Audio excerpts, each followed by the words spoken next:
Tout de suite, retrouvez la chronique du docteur Nawel Zine Santé Ramadan du site santeramadan.fr. Bismillah, alhamdulillah, wa salatu wa salamu ala rasulillah. Assalamu alaikum. Nous avons pendant le mois de Ramadan tendance à parler des bienfaits du jeûne. Et nous oublions quelquefois ces personnes qui, pour des raisons qui leur sont propres, ne peuvent jeûner.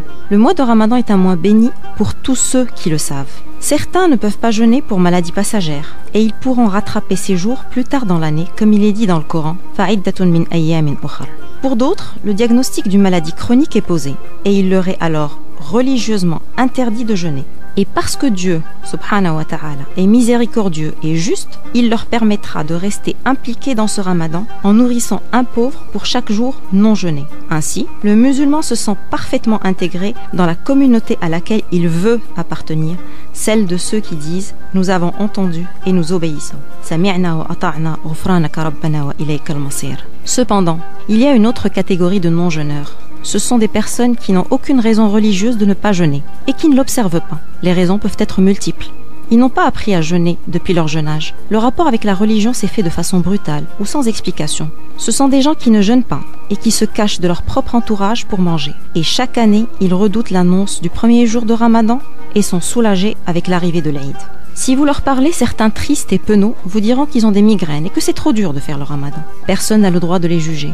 Mais si l'un d'entre eux écoute cette chronique, j'aimerais lui dire qu'il peut jeûner, en réapprenant à la manière avec laquelle nous apprenons à nos enfants. Se lever le matin avec ceux qui jeûnent et essayer de tenir le maximum. Rajouter 1 heure le lendemain, ensuite 1 heure ou 2 le surlendemain, jusqu'à faire une journée entière et goûter cette joie de rompre le jeûne en famille.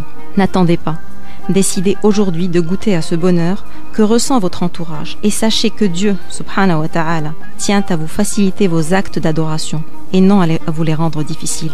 Demandez-lui, subhanahu wa ta'ala, de vous aider. Le véritable bonheur est de vivre dans le rappel de notre appartenance au Créateur des cieux et de la terre, car s'en éloigner est à coup sûr une vie vide de sens. وَمَنْ أَعْرَضَ عَنْ ذِكْرِي فَإِنَّ لَهُ مَعِيشَةً ضَنْكًا. Au paradis, auquel nous aspirons tous, Inch'Allah, le plus grand plaisir sera de voir sa face, la face du Seigneur, exalté soit-il. Il faut œuvrer ici-bas pour accéder, Inch'Ar-Rahman, à ce bonheur suprême. Que la paix soit sur nous et nous accompagne d'ici à notre dernière demeure. Wallahu a'la wa a'lam wa ahkam wa salamu alaykum.